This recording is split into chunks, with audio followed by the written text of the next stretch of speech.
December 12, 2023, Phenix City, Alabama. A quiet bank parking lot sat behind Synovus, nearly empty except for one car. Inside it, 23-year-old Ryan Bowles had just left a Christmas party.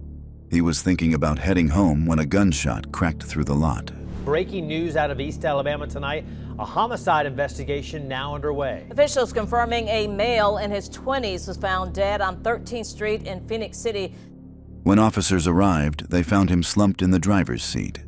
He never made it out of the car. Just across the river from Columbus and Phenix City last night, the victim, a local TV videographer and producer. He was shot and killed after leaving a Christmas party around 9:30 last night. And now we're learning more about 23-year-old CSU grad Ryan Bowles as police investigate his death. Ryan had recently graduated from Columbus State University. He had plans in motion and people rooting for him. The party had been a small break from routine. The drive afterwards should have been uneventful. Earlier that night, another man had already crossed paths with danger. His name was Douglas Rutledge. He was robbed at gunpoint by two teenagers just blocks away. One of them was 13. The other was 16. The incident rattled him, but he survived. Investigators later saw that robbery as the beginning of everything that followed. The older teen was named Jadarius Snipes. He carried himself with confidence. The younger boy followed him closely. Together, they moved through the neighborhood after the robbery, drifting along sidewalks, staying close to the shadows, and watching people come and go from nearby gatherings. Cameras picked up their silhouettes. Two hooded figures walking with purpose, two outlines that matched what witnesses later described. They stayed out even after the first crime. They didn't go home. They didn't retreat. They kept searching. Their path eventually reached the bank lot where Ryan had parked. He never saw them approach. A single shot echoed across the pavement. The figures ran. By the time neighbors looked outside, the lot was silent again. Police responded fast. Medics worked on Ryan as detectives marked the area with evidence flags. Surveillance angles showed movement near the shooting. The earlier robbery and the killing happened within a short distance of each other. The similarities stood out immediately. Detectives began pulling footage and calling witnesses. The same pair seen during the robbery appeared near the bank minutes before the shooting. Neighborhood descriptions matched. Movements between the two scenes were nearly identical. Snipes' name rose quickly through interviews. Investigators questioned him. He admitted involvement in the robbery of Rutledge. He denied pulling the trigger in the bank lot. He placed the responsibility on the 13-year-old. Alabama's felony murder statute left him few options. If someone died during a violent felony, the law treated every participant as responsible. Under Alabama law, if you're an accessory to a felony event and someone gets killed in the felony event, every participant in that felony event is guilty of the murder. A search of his bedroom turned up a 9mm handgun. It was the same caliber used in both crimes. Defense attorneys would later dispute whether it was the exact gun used in the shooting, but the discovery weighed heavily against him. Detectives also documented his social media posts. In them, he posed with a firearm and displayed hand signs. Prosecutors argued those clips reflected attitude, not fear or remorse. Ryan's family carried the weight of the coming months. I think every parent, and probably particularly every father, thinks that they can protect their home and their kids. I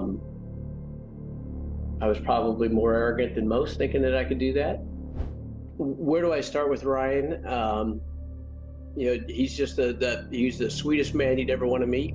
He was just a great kid. He started out life bit of a goofy little kid. He was full of energy, full of adventure, always looking for, his imagination was huge. He was probably one of the more imaginative kids I'd ever come across. He was always looking, he had these little inventions. He always had these schemes, these businesses he wanted to open.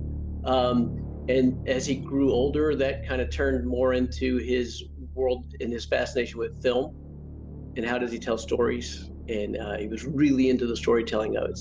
Snipes' family endured their own fears.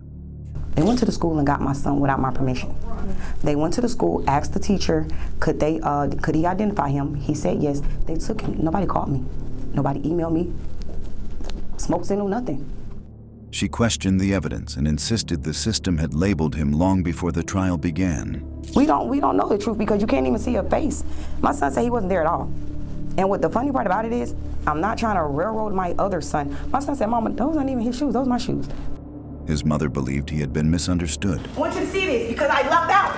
Because of the fact that I didn't want to hear them saying stuff. I'm entitled to be angry. I'm entitled to be pissed off. I'm entitled to walk away when I don't want to hear BS. So for anybody to try to condemn me or force me to listen and tell me I wanted you to be there for your son, no, you wanted me to listen to y'all lies. The courtroom filled when the case went before a jury in 2025. Snipes was 18, but judged for what he had done at 16. Jurors watched the footage. They listened to testimony about the robbery and the shooting. They heard investigators walk through the timeline, step by step. Prosecutors argued that Snipes stayed near the crimes, acted with the younger teen, and never disengaged. They said he helped set the night in motion, and his presence made the outcome possible. The defense leaned on uncertainty. They argued that a 13-year-old fired the shot. They attacked the poor quality video. They pushed the idea that Snipes was a scared teenager rather than a calculating criminal. They asked the jury to consider his age. The jury returned guilty verdicts for felony murder and first-degree robbery. Snipes stood still as the decision was read. His mother lowered her head. After 4 days of testimony and evidence, the jury reached a verdict Thursday afternoon following a morning of deliberation. Snipes was found guilty of felony murder and robbery in the first degree. Sentencing followed weeks later. The courtroom filled again. Snipes kept his head lowered as the judge reviewed the case and explained the consequences of his actions. The sentence came down at 45 years for felony murder and 20 years for robbery, served at the same time. No one celebrated. He would spend nearly his entire adult life in a prison cell. Ryan's family knew the punishment would never bring him back. Snipes' family knew they would see him through metal detectors and visitation windows for decades. The case stayed with Phenix City. Parents talked to their children about judgment and danger. Teachers discussed consequences. Neighbors remembered the December night when everything spiraled. This happened, that he died in such a horrific manner, just doesn't make sense. There's somebody that I want to consistently strive to be like on a daily basis, it's him. Because of our shared interest in film, but just because of how genuine of a person he was and how much of an actual friend he was. I wish I'd let him talk my ear off more. Ryan's absence remained felt at every gathering.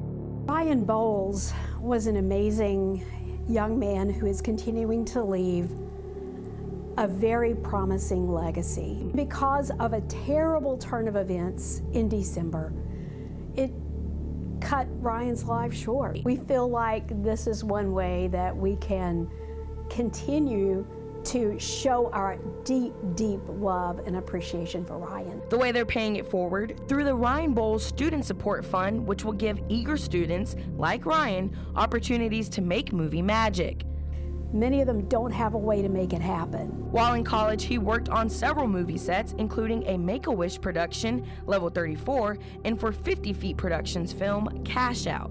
Ryan's father, John Bowles, says Ryan found his people at Columbus State and the Georgia Film Academy, saying, in part, quote, his experiences working on film sets and internships are easily the best times of his life, and the Bowles family would like to help other CSU GFA students have the opportunity to feel the same excitement. We hope that by establishing this scholarship in Ryan's memory, other CSU students will have the opportunity to achieve their dreams. The parking lot behind the bank looked ordinary again, but for his family, it marked the last place they saw his name attached to anything but grief. Snipes entered the Alabama prison system with a sentence stretching across most of his life. He grew into adulthood behind concrete walls. One robbery, one gunshot, 3 futures destroyed in a single night.